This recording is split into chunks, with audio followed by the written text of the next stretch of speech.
probably if I take a step back for a moment, it was the education piece and the team stuff around that actually helps me realize, hang on a minute, this conversation of like, is it an A grade property, a C grade property? And I started to put the pieces together, and I kind of realized, just because I bought a property that's rented, maybe I was investing on paper, but it maybe wasn't. It wasn't with a strategy. It wasn't with a plan. It wasn't with a team. It started to make no sense at all what I was doing, and I realized I didn't actually have an objective. I didn't know what I was going to do with the property.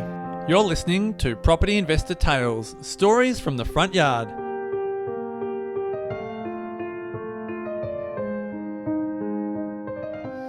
So hello and welcome to Property Investor Tales, stories from the front yard, where I get to speak to property investors from around Australia about their investing journey. My name is Tabitha Bright and I'm the head of advising here at Positive Real Estate, where we help people build wealth through property. With over 8,000 clients across Australia and New Zealand, there are some incredible stories to tell, which hopefully make your investing journey that little bit easier and will inspire you along the way. My guest today is one of our team, Cass Sjostedt, and we're going to talk about what to do if you make a mistake with your first investment, which he feels he did when he bought his first property without a strategy at 25 years old. Having a team and why an education and strategy is so important before you buy, and then turning a C-grade property into 2 A-class properties, and what are the next steps for Cass along his inevitable investing journey. Enjoy this conversation with Cass. See you now. Hey everybody, Tabitha Bright here with our Property Investor Tales episode. I think this is episode 101, so we're super lucky today to have Cass Sjostedt in the studio with us. Cass is part of our 6-star team. He heads up the property management team here at Positive Real Estate nationally. I believe your official title is General Manager, Cass. Yeah, and something like that. We're not big on titles here at Positive, so they sort of get bandied around and changed a bit. Cass heads up the team anyway nationally for property management with R&W and does an amazing job. And I was actually talking about Cass with another team member, our good friend Deanne Cass, because I was like, I know within the team there's these fantastic stories about stuff that people have created, and we have that natural striation you get in any company where you get the kind of old fogies like myself, and I won't name any others in case I offend people, so I'm in my mid-50s. Then we get the sort of mid-30s to mid-40s striation, and then you get the youngies, which I would say are anything under sort of maybe 30 is, I don't want to offend anyone again, I'm being really careful. 30 to 20 is that next sort of level. And it's really interesting to see what people do, what they create, who's taking action, because many of the team, as young as, in their 20s, have been investing because it's a core part of our culture here at Positive Real Estate. And I was having a chat with Deanne, and she said, you know what, you should interview Cass because he's actually got a really cool story. He's got an interesting story. And I was like, bingo. And I got on the phone to Cass and under very short notice and said, Cass, I really want to talk to you. And he's been a good sport. So, Cass, welcome to the podcast. Yeah, no, thank you, Tab. Thank you. Very excited. Very excited about what we're going to talk about. And it is a bit like that. I think I've done enough of these now where I've got a fair idea of the questions and the information that I want to get out of you, because there's lessons. So what I'm looking for when I'm interviewing people are what are the lessons, what are the commonalities that are really important to us as humans, as investors, and I guess like anything in life, when you're trying to achieve something, it's not only the stuff you achieve, it's who do you become in the journey, because when we achieve stuff that's outside the norm, we're forced to stretch and grow, and that changes who we are as people. And I think that's really when I'm talking to people. I wanted to talk to you a bit because do you mind me asking, how old are you, Cass? Which striation are you in? Yeah, I'm 34 in about 6 or 7 weeks. So So you're 33. 1990, 1990 was the year of birth. Uh, Yeah, well, it's actually my daughter's birthday today. She was born in 1990, and there you go. she's There yeah, you so go. she's just a smidge ahead of you for turning Yep. 34. So crazy, isn't it? We're colleagues yet.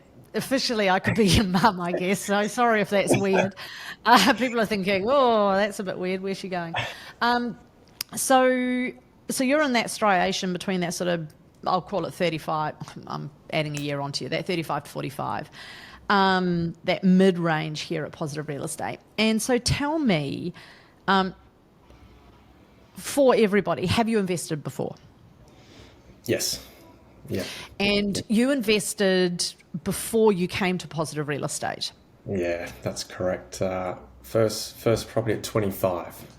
25. Okay, so that's young to, and one of the common lessons here at Positive Real Estate that we've seen in the podcast has been get in young. And so how long have you been at Positive Real Estate? So I think about 5.5 years now. So what's that take me? I think I was about 28-ish when I started here within the group. Yeah. So yeah, I only realised that not so long ago. I think I saw like an anniversary thing come up, and I was like, 5 years. I was like, really? It's kind of flown, as you know. But When you're yeah, having fun?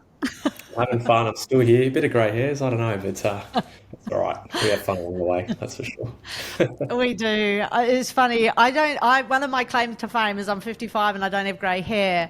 But I do have these two frown lines. I call one Jason and one Sam. And I'm not sure if I should really say that on a podcast, but there you go. It's said. So, um, anyway, aside from my stupid comments, tell us a little bit about your investing journey because you've actually had a similar journey to me. So tell me about what's happened for you. Yeah, it's been slow but fast. It's really, really weird. And I thought, how could I articulate that today? And I think I took it back to when I was, you finish school and you're like, I want to do this, I want to do that. And I didn't really kind of know what I was going to do. My father was a builder, and I was always on sites and seeing properties as a kid growing up. But I didn't want to do the hard yakka in terms of labour, and he made me shovel some dirt one day, and I was like, no, I'm out. And that led me to real estate, and I think I started when I was 21. Like as a job, I literally walked into an office. I was like, hey, give me a job. They're like, we don't have one. I'm like, let's find one, and I got to start there. And I think I set a goal quite early. I was like, oh, you're seeing people buy property and sell property and rent property, and I thought that sounds cool, and I'll do this thing called investing, right? Like whatever that meant to me back then, and that's kind of where I set that first goal. I was like, all right, got a couple of years. I need to save some money for my first deposit, and by 25, I'll buy a property. That's literally is what I wrote down. I had no plan. I had no idea how that was going to happen, other than let's just try and save some money and that'll be the deposit, right? Because the broker would say what I could or couldn't do. That's and really then, cool. Yeah, but I didn't really. I mean, hindsight's a wonderful thing, right? But at the time, I didn't really know. Other than by 25, I wanted to, move out of home and buy my first property. That was literally as far as it went back then.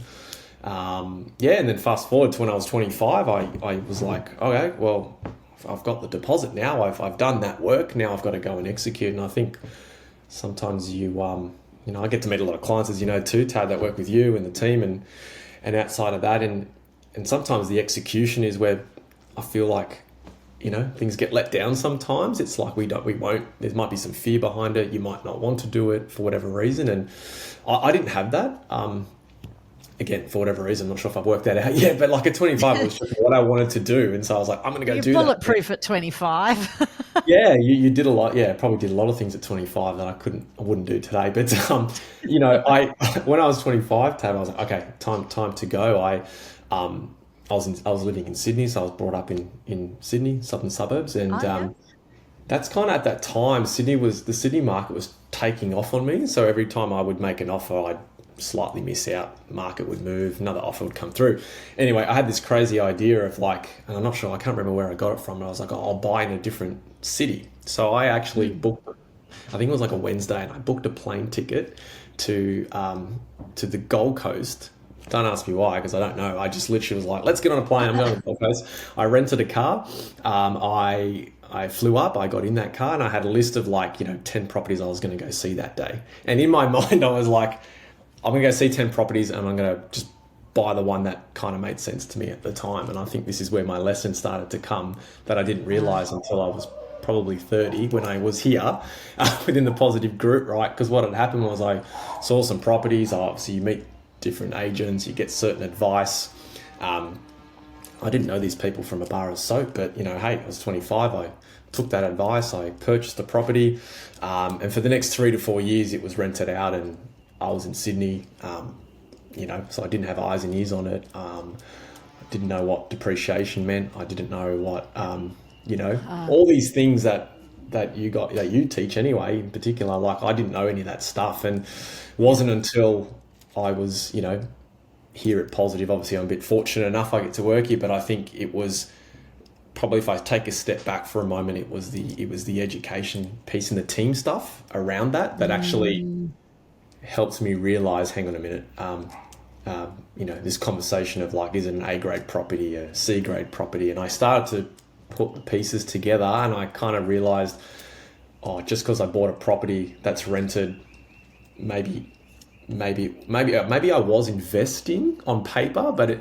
maybe wasn't. It wasn't with a strategy. It wasn't with a plan. It wasn't with a team. It started to make no sense at all what I was doing, and I realized I didn't actually have an objective. I didn't know what I was going to do with the property.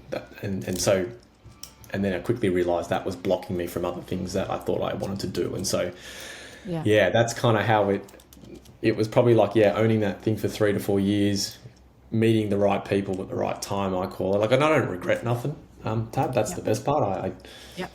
You just go out and do some things, and that's all I wanted to do at the time, was just to say I could do that at 25. But what I learned by the time I was 30 was, it wasn't probably the best decision in hindsight. Right. It wasn't a performing asset. It wasn't a performing asset. No. I think anyone that's been listening to the podcast, I believe that you guys probably learn more from me telling you my mistakes than saying, hey, I did this and it was great. I mean, maybe. But I do like to share the mistakes as well, because I think it's really important. We learn from them. And we often say here at Positive Real Estate that you can choose to learn by trial and error. And sometimes it's not even an active choice. Like you, Cass, you took action, which was awesome. And you learnt some stuff. And in talking to you, correct me if I'm wrong, the understanding I have is that you feel like it set you back about that sort of 4 or 5 year mark, which can feel incredibly painful when you feel like, oh, geez, I just wasted that time. I also believe very strongly when we're coaching people that we don't sugarcoat stuff, that I'm here as a coach not to be, and this probably isn't a context for you and I, but not to be your friend, but to actually have the conversations that need to be had, because often there are few people in our lives that will be truthful to us because they want to soften stuff, they want to make stuff easier for us because they care about us. I'm not softening it. I do think that, you're being probably quite hard on yourself around that because you took action. I imagine the property on the Gold Coast, if you'd held it for another 10, 15 years, it would have done something. You would have got a result. It wasn't like you were buying, in a 2-horse town with a mine that closed. It wasn't going to be a financial disaster. But could you have made a better choice with better resources? 100%. And And I think this is what we try to do. That's what I learned. And it was actually that frank conversation with, I think, Sam, actually, when I said, hey, I've got this. And the broker says, I can't do that. And I was like, well, hang on a minute. I was like, and then I saw, you see other people, and I'm a big believer in sort of what you're alluding to there, like success leaves clues. I was like, okay, maybe I've gone on this path of like trying to figure things out myself. Then you realize, hang on a minute, like thousands of people have done it before me. Why am I trying to make up something new when it's been tried and tested and stuff? And so, it was, at the time I'd reached out to Sam and said, here's what's happened. What do you reckon? And he had some feedback for me, and and I think you have to. At the time, I probably was like in this headspace of didn't want to admit that maybe I could have made a better decision, or maybe I should have reached out to someone else, or whatever it might be. Again, I never took it with because I think that experience, that 4 to 5 years of owning that asset, even though it's not. I've sold that asset since, but that asset has accelerated some other stuff over the last 4 years, for me. So, even though I've been trying to do it for 9 years, it only feels like 2 years, but I feel like the lessons I learned in that first 4 years, I'd rather learn it then than, not learn it at all. Is probably where I'm at. Yeah. And I think too, like you said, hindsight's a wonderful thing, and age is one of those things that gives you perspective. Sometimes people say to me, when I have a birthday, they go, "Oh, but you're really only 50 in your head," and I don't think that way. I actually embrace age. I think we're really privileged to get to age, because not everyone gets to, right? And so I think I'm so fortunate to get to 55. I love 55, and I'm going to love 56, and I'm going to love 80 or wherever else I get to, because every season gives us perspective. And so for me, looking at you at 34, it's like, well, you've got so much time now to do it right, which is really cool. And it won't feel like that to you at 34. And I'm not trying to say that I've got all this wisdom that you don't have, but age it gives you that perspective. And I'm sure there's 70-year-olds that are listening to me going, fuck, she knows nothing. But, it's all relative. And I think it's really brave as well to be able to say, actually, I made this choice and it was the best choice I made at the time with the resources I had, but now I'm recognizing that I can do better. And that's a brave decision to make when it comes to money, because money is scary and there's a lot of fear around money, and there's a lot of self-worth. There's a lot of, we all have ego around what we create, what we're worth, what we're paid, what we have. Whether we admit it or not. And I think that's really brave. And so tell me, what did you do next? So you've had this feedback from Sam, and you've had to go and sit and think about that, I imagine. I did, and I ummed and ahed about it, and I got to a place of putting my ego aside, because I was kind of like, oh no, like I think internally I didn't want to admit that maybe I could do better. Like it was this, because like you say, you had this self-worth or whatever it meant to me of like, no, I did this because that's the goal I set, was I wanted to do this by this time. And so I was like, oh, if I move this property on, like, does that mean I've failed? Like, and then like, that's what I was thinking at the time. It was a mental thing. And so anyway, I got to a place of going, I'm a bit of a white hat. Like I like data and information. So that's where I went to, as natural as it could be. And I started looking at what properties were worth. And then I went to mentoring, and every fortnight, and I started to get the information, like you say, the resources that I thought I needed at the time of where I was. I looked at other people who had done what I was thinking in my head, just observed, I watched, I listened, I tried to put it all together, and then had people obviously guiding me. And then, I made that decision to, hey, I'm going to move this property on. I went into that knowing I wasn't going to make $1 from it. I was just hoping to kind of get my money back. That's kind of what I was hoping, given the conversations agents were telling me and what they were going to sell it for and all these sorts of things.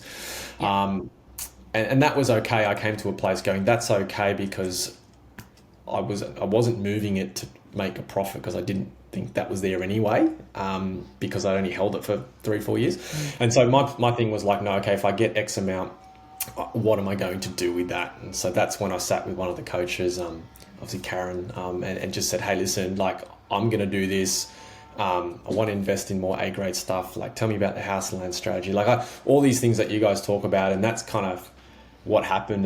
And so we sold that place. I did get my money back, so that was great. So Winning. I now view that 4 years as like, yes, there's no financial gain, but I just view it as like I put X amount in to get lessons. Like, that's how I view it now. That's awesome. Yeah, and that's what I did, and then yeah, we got that investment back, or that deposit back, and ended up purchasing a little 2-bedroom unit in Brisbane, because that was what you did at the time. Yeah. And this was and mind you, this was in the middle of COVID. This was like June 2020. Okay, another brave choice. This was like lockdown. This was like, don't do this, don't do that, and I was like, nah, I'm going to, and the timing was great. I remember going to open homes, and there was no one there. It was great. So we purchased and got a really good deal.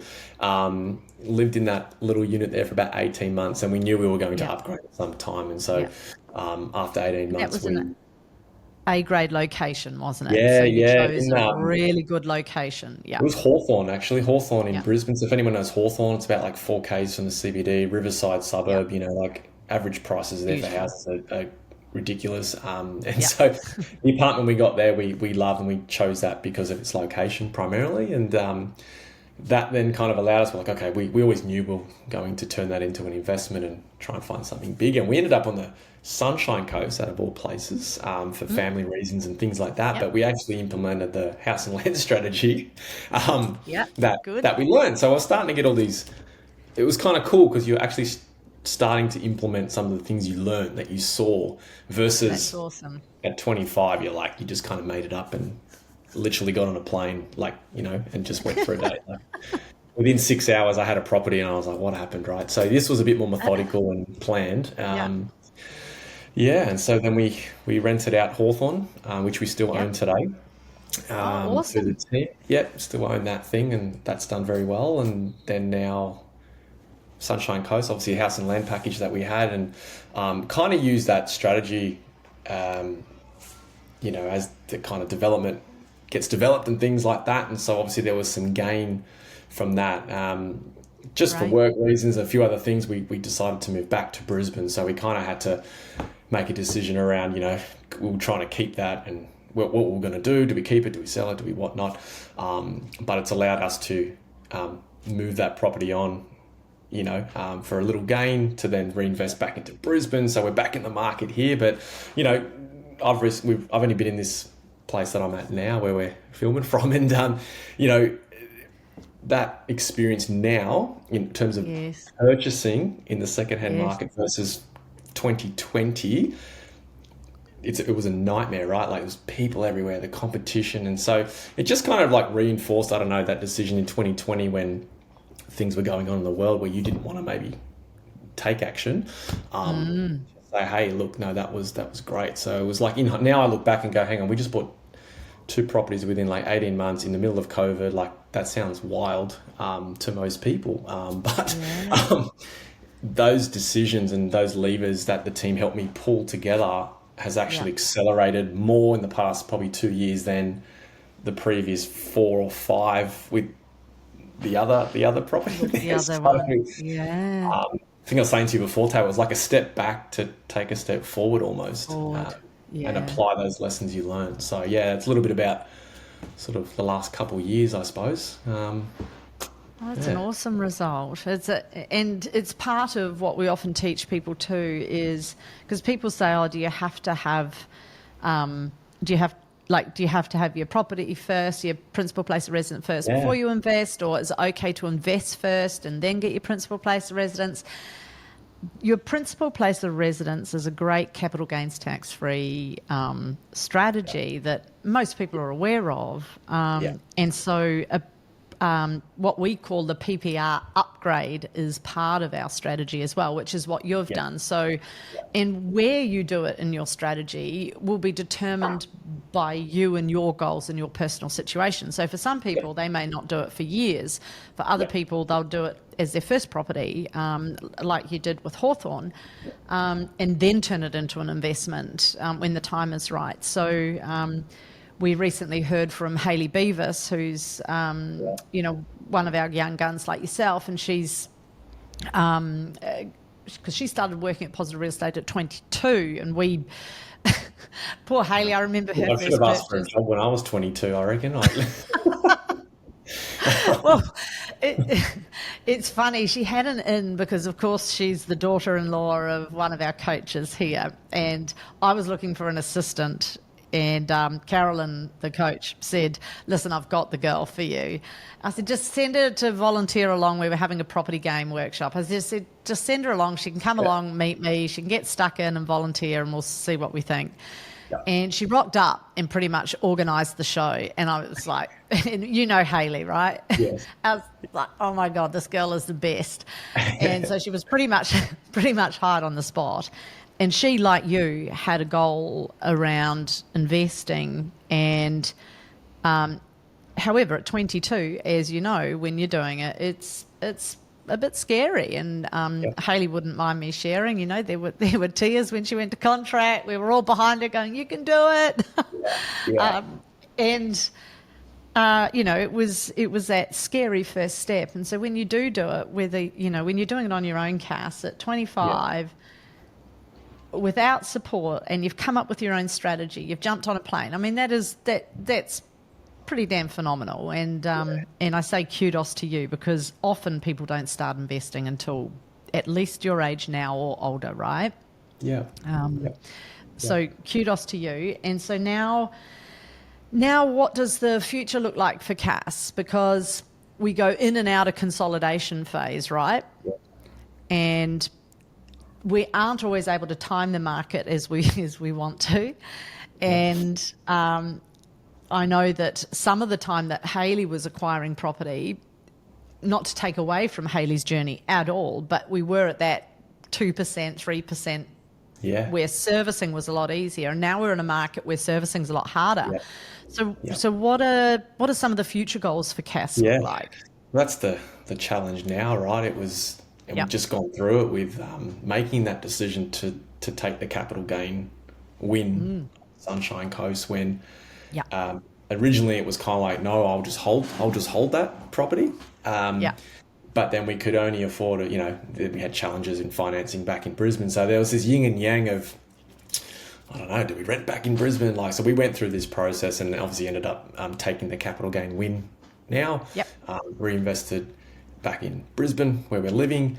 And now for us, I think, we're going on this, I don't know, it was definitely still in acquisition phase. Like we're definitely still there, because I'm sort of like, I feel like, yes, I did it at 20, I started at 25, and I feel like I just started like 3-4 years ago. Like that's kind of where I feel like I'm at, because I'm like, oh no, I paid to have lessons for 4 years before I could actually start it properly. So I feel like we're early on. Look, for us, we obviously, there's a bit of like, how do we pay down some debt? How do we build our offset account? Like for us, it's just like talking to the team, the broker team now about like, how do we get ourselves in a position to acquire that next one. So I see the whole timing, the market. I'm just going to get in when I can. The minute I can, a partner, I want to do that. So for us, it's like, okay, is it another deposit? Is it pulling some equity out, which we've been able to do with Hawthorn? So, some of these things, yes, there might be some lessons, but I think execution's been a big thing.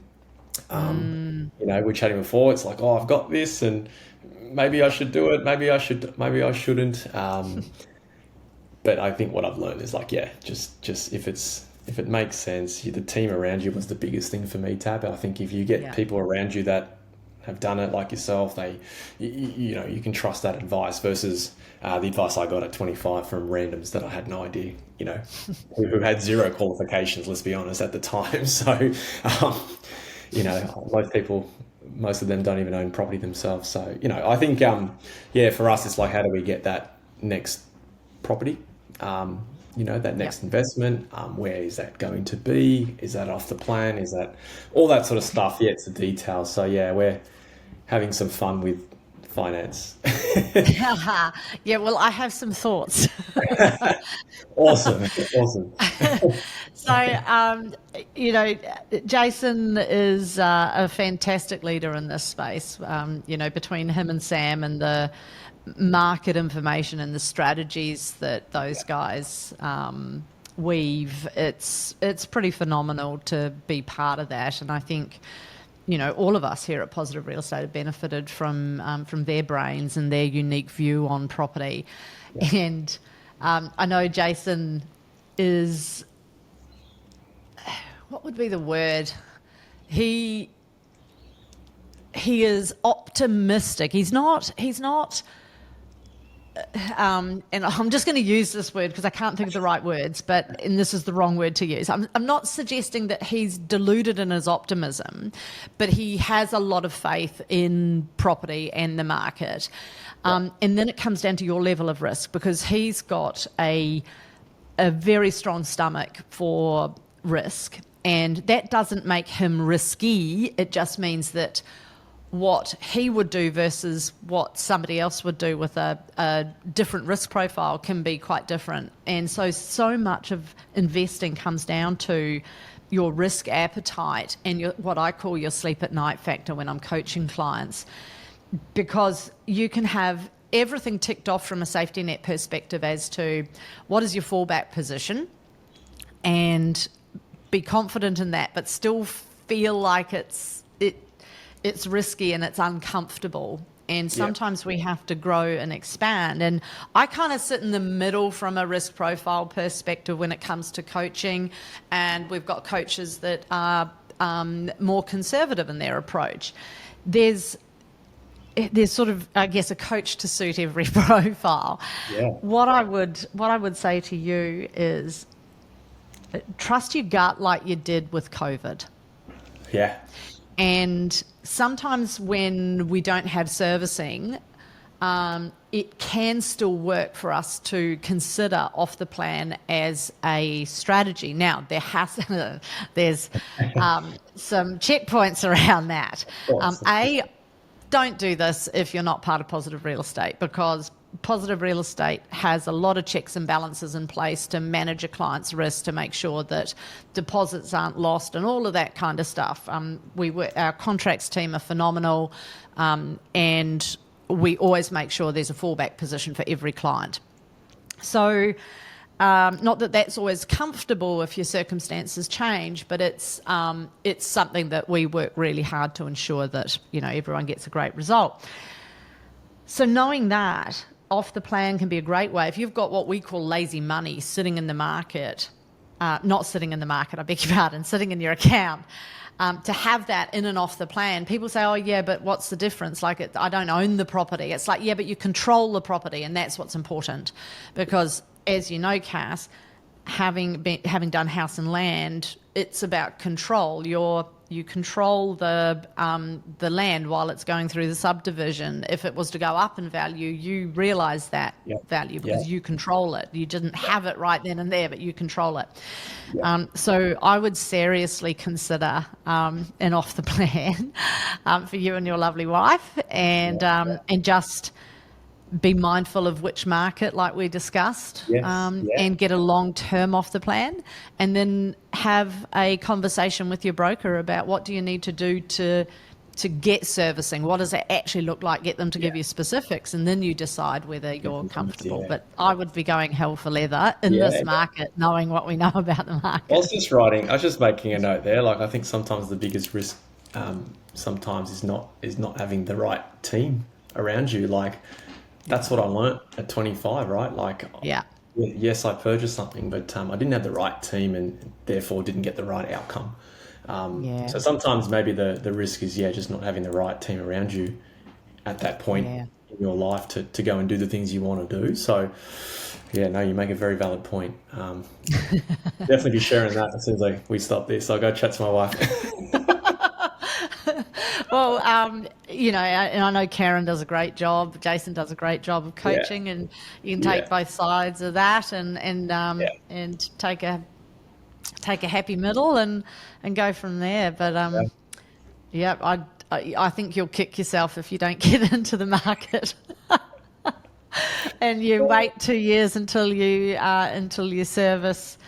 yeah, Yeah, but that advice is not for just anyone randomly in the market. You don't go into an off the plan without knowing exactly what your fallback position, if you can't yeah, settle, what is the outcome for you. Because if you're on your own in the market doing an off the plan, the fallback position will be you will lose your deposit. So here at Positive Real Estate, we have other ways of managing that for our clients, and managing the risk.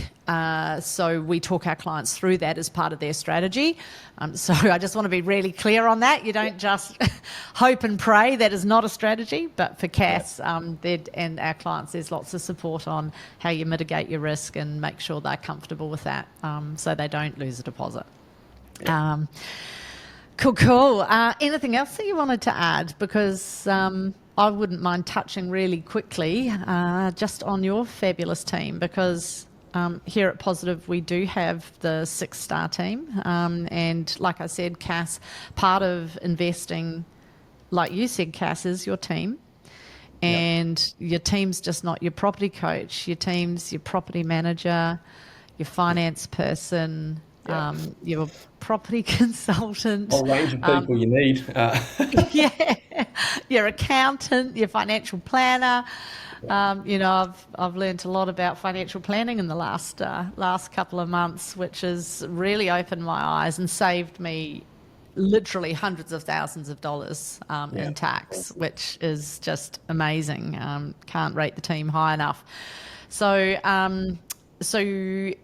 you have your suite of property managers across Melbourne and Brisbane for now? Yes. Yeah, absolutely. I think property when I say, like, sometimes the biggest risk is not having a team at all, and that goes down to your property manager. Like, I go back to that Gold Coast property. I mean, like, I wasn't living there, so I didn't have eyes and ears on it, and one of the challenges was around the ongoing maintenance and the rents being low. So obviously that part of that was a kind of a cash flow thing as well, that I thought someone else was managing for me.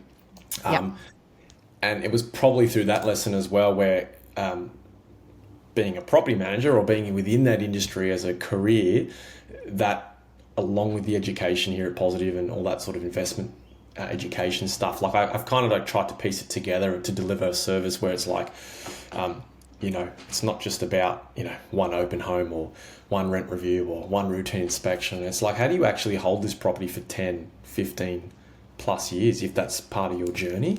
And so that's what, the team and I try to work on, or what we've trying to work on, is to deliver that to match people's long-term strategies. Because, you're right. I see a lot of investors, and I was one of them when I was 28, right, who tapped out for obviously the reasons we discussed today. But I think a lot of people tap out too early, and it's a range of reasons. Obviously, you've heard numerous stories over the years, I'm sure, tapping or coaching. But I think there's things in there that I think could be preventable. So when we talk property management, just because you have a situation with a tenant doesn't mean you go and sell the property.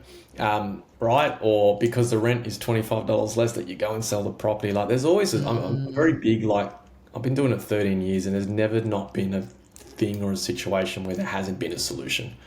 And I think, again, coming back to team, I always understood that having a good property management team, and I think because I had that idea or that concept in my head, led me to the whole, you need a good coach and you need a good tax person and all that sort of stuff. So I think team is very sometimes undervalued, and I think, like you say, don't like, if you're going to take the shortcuts, take the right shortcuts, not try and make it up like I did at 25, because that doesn't hear it from me today. You're not alone there.